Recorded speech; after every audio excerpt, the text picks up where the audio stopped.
I'm Chris Keys, and want to tell you a little bit about myself as a community psychologist.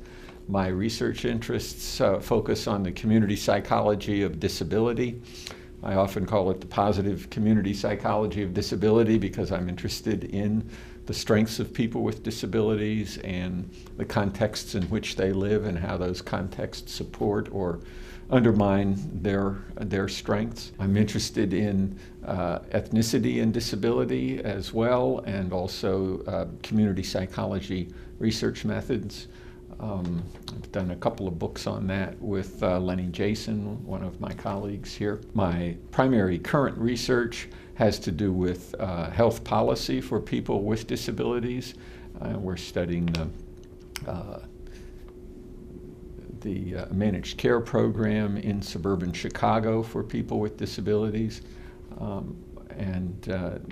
I also get involved in a number of other disability-related community research projects in schools, for example. My action interests have to do with support and advocacy for people with disabilities, especially now doing program evaluation to influence public policy around the implementation of healthcare programs for low-income people with disabilities on Medicaid in the state of Illinois. My current teaching has to do with community psychology, the introductory courses, an advanced seminar on empowerment, and I've also taught over 30 courses, a variety of sorts in my career, and I'm interested in professional development and consultation in terms of the courses that I've taught here at DePaul in the last few years. So my values have to do with social justice, empirical grounding, diversity, and building community. And in terms of social justice, I look at, are my projects something that will help create a more equitable and fair society? And that's helped drive my selection of topics and my interests in research and in action. And my work with disability is grounded in the value of social justice and the belief that people with disabilities deserve an equal opportunity as more privileged members of society typically have. In terms of empirical grounding, I have a strong belief in science and in the value of doing science for social good, and believe that our interventions and our theories need to be grounded in data and good understanding of the issues. Diversity and building community are the other two values. In terms of diversity, I'm very interested in not only disabilities, but also the intersections of disability and ethnicity, and in other kinds of diversity. And that has affected the kinds of disability topics that I've worked on. We have a book on ethnicity and disability and culture, for example, that we've done. So long term, I'm interested in building a society that is more equitable, and communities in that society that can help promote social justice. In particular, I'm interested in building strong training programs in community psychology. I've done that at the University of Illinois at Chicago for many years, and for the last decade here at DePaul University. I've also helped programs around the country in building and sustaining their programs at Arizona State, South Carolina, University of Maryland, Baltimore County, Yale, and Michigan State, for example. In terms of more near-term goals, I'm interested in helping to edit the third Handbook of Community Psychology, which is a major volume of about 64 chapters that we're in the process of launching and hope to have published in the next few years.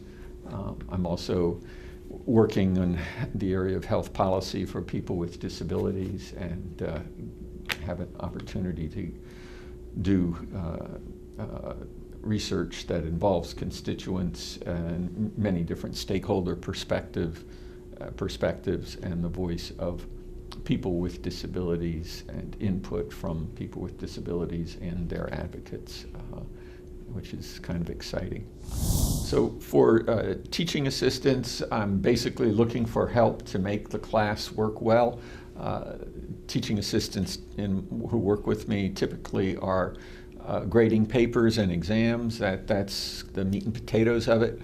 They have opportunities to give lectures, to lead small group discussions and the like, which can be helpful in terms of developing your own teaching skills.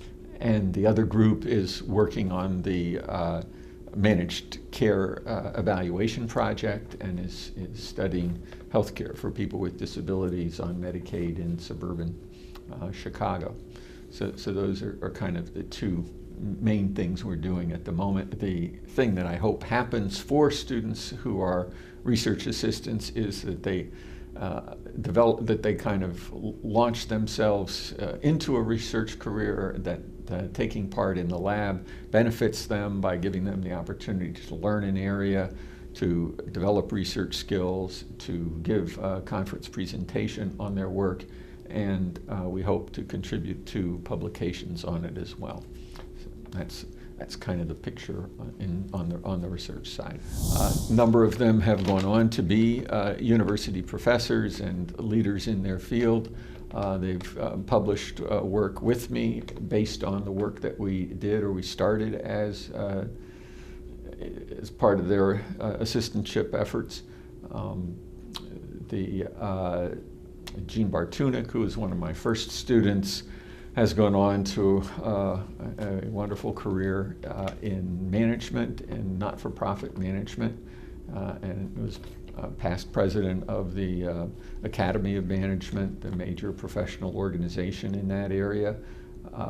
Rich Wenner, another early student, as president of the Division 34 in the American Psych Association, Environmental and Population Psychology. And a couple of my other students have also gone on to interesting positions in clinical and community settings. Katie McDonald and Penny Foster Fishman, for example. Penny is now a full professor at Michigan State and a past director of the Ecological Community Psychology program there, and Katie McDonald is a recipient of an early career award from the American Association on Intellectual and Developmental Disabilities, and is an associate professor at Syracuse University. Both of them worked with me as graduate assistants when they were grad students. Ron Crouch, who was one of my students here at DePaul, is now in private practice in Hawaii, and has worked in the Tripler Army Hospital in Honolulu. So so I've been fortunate that I've had a chance to work with a number of talented students, and they've gone on to great things. So my primary approach to mentoring students has to do with helping them develop as scientists in community psychology and disability studies. I try to have high expectations for them and to provide them with a lot of support to achieve what we're working on together. We meet regularly, we work on projects together. They have some say in what the nature of the projects are. I can help, of course, to a greater extent if we're working in an area with which I'm familiar, but I also like to learn in the process, and so other topics can be of interest as well.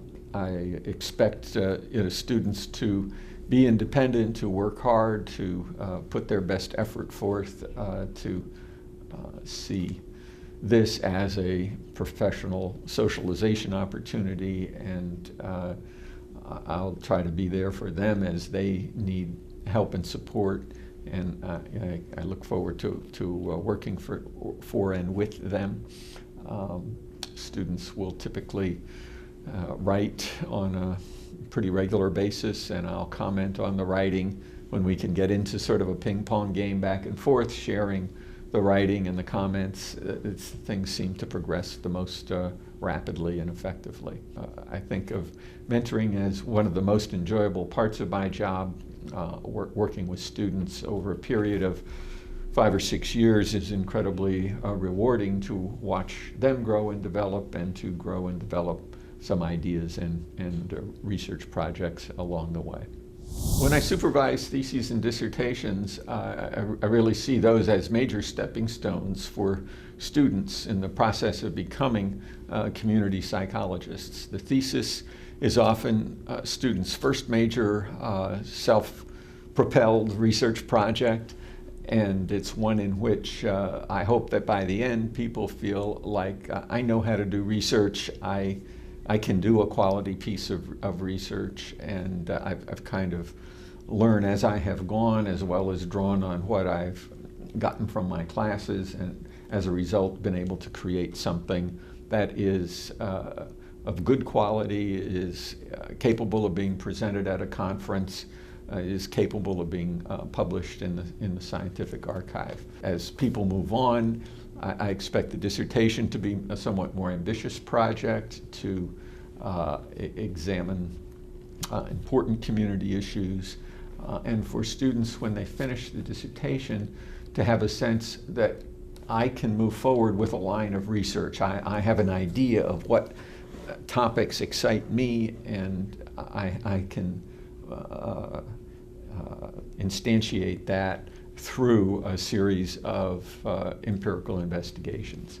So my hope is that through the thesis and the dissertation, as well as the graduate assistant work and other research opportunities as part of the comprehensive exam and other things that may present themselves, students will be able to graduate with a strong grounding in research and a strong record that will help them in the job market and their further career. The culture of my research lab is an open one. It's one in which we encourage learning, we encourage everyone to be thinking about the project and suggesting ways to improve it. We ask that everyone take responsibility for aspects of the project and contribute. In our empowerment group, where people are studying empowerment at different eras and from different perspectives. How do we define it? What's the process of empowerment? What are the views of empowerment outside of community psychology and other fields? What are the views of empowerment around the world? So students are taking one or more of those kinds of topics, and then we're coming together to discuss them, to figure out how to weave them into a chapter that will provide a broad overview of the topic. In the health policy arena, everyone is helping with recruiting people to take part in focus groups and conducting focus groups and coding the focus group data thematically and more precisely, and helping to draft reports and attending meetings of different stakeholder groups, and in working with our colleagues at UIC who are doing other parts of the evaluation. So again, there are multifaceted projects that we tend to get involved with, and students have an opportunity to engage in those richly. And we encourage a culture of taking responsibility, of active participation, and of shared recognition when we are doing presentations and publications. In my lab, students work on a variety of different kinds of research. Our current projects, the health policy work, our subgroup's responsibility is the qualitative work. We're doing a lot of focus groups and some interviews as primary means of qualitative work. We also are engaged with the community and multiple stakeholders in the community. The state officials who are running the managed care, overseeing the managed care program, the managed care companies that are running the program, the healthcare providers who are delivering the services that the program is all about, and the people with disabilities and senior citizens who are receiving those services, and people who represent them as leaders of advocacy groups in the state of Illinois. So it's really a wide range of folks that we're working with, and that is in a kind of a research action component that's important for community research that is situated in the public policy arena. We have other projects that are more quantitative and that involve, and some that involve mixed methods on other projects that I've done in the past and I'm likely to do in the future. And in addition, when we're working on a book chapter or on encyclopedia entries or other similar projects, the primary skill has to do with writing and developing those scholarly products. So we could be doing really anything, quantitative, qualitative, multi-method, or integrative kinds of writing.